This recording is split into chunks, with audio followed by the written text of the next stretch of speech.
तर पब्लिक, आता तुम्हाला तर माहितच असेल की मागच्या काही दिवसापूर्वी आम्ही तुरी काढल्या होत्या आणि त्या आज काढायच्या त्या मशीन मधून. त्यासाठी सगळ्यात आधी गोळा करून घेतल्या. कोणत्या कामात मी मदत करतो आणि ते सुरळीत होईन असं कधी होत नाही. 2026 चा आपला हा पहिलाच व्हिडिओ आणि इथं पण झालं कांड. तुरीचे पेंडे टाकता टाकता जरा एक शिल्लकच टाकले, मशीनच जाम झालं. भारी मिस्टेक हो गया सर.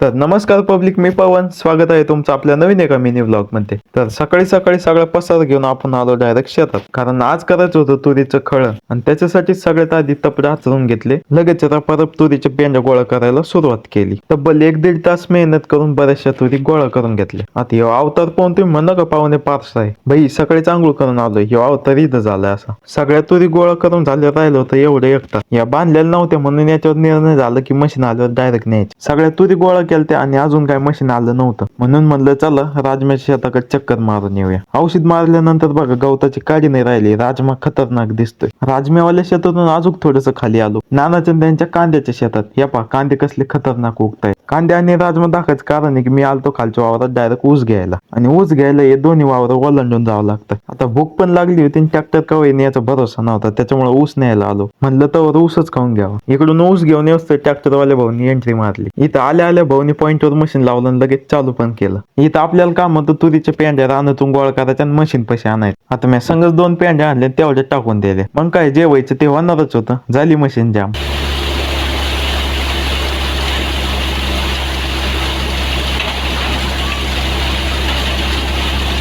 आणि असं एकदाच नाही तर 2-3 वेळेस झालं, कारण आमच्या तुरी वल्ल्या होत्या. तरी पण जास्त वेळ न लावता भाऊनी 1-1.5 तास आमच्या तुरीचा पार बुका पाडून टाकला. एवढ्या मोठ्या मशीनच्या अंदाजे प्राइस काय असेल तेवढी कमेंट्स मध्ये सांगा. पुरे 1-1.5 एकर वावरात एवढ्या मोठ्या तुरी झाल्यात आमच्या. आता एवढ्या मोठ्या तुरी झाल्यात म्हणल्यावर घरी न्यायला डायरेक्ट 3 चाकी हत्ती मागवला आपण. शेतात खळ काढायला गेलतो पार सकाळी आणि आलो डायरेक्ट रात्री. आपला मिनी ब्लॉग थोडाही आवडला असेल तर लाईक आणि शेअर नक्की करा.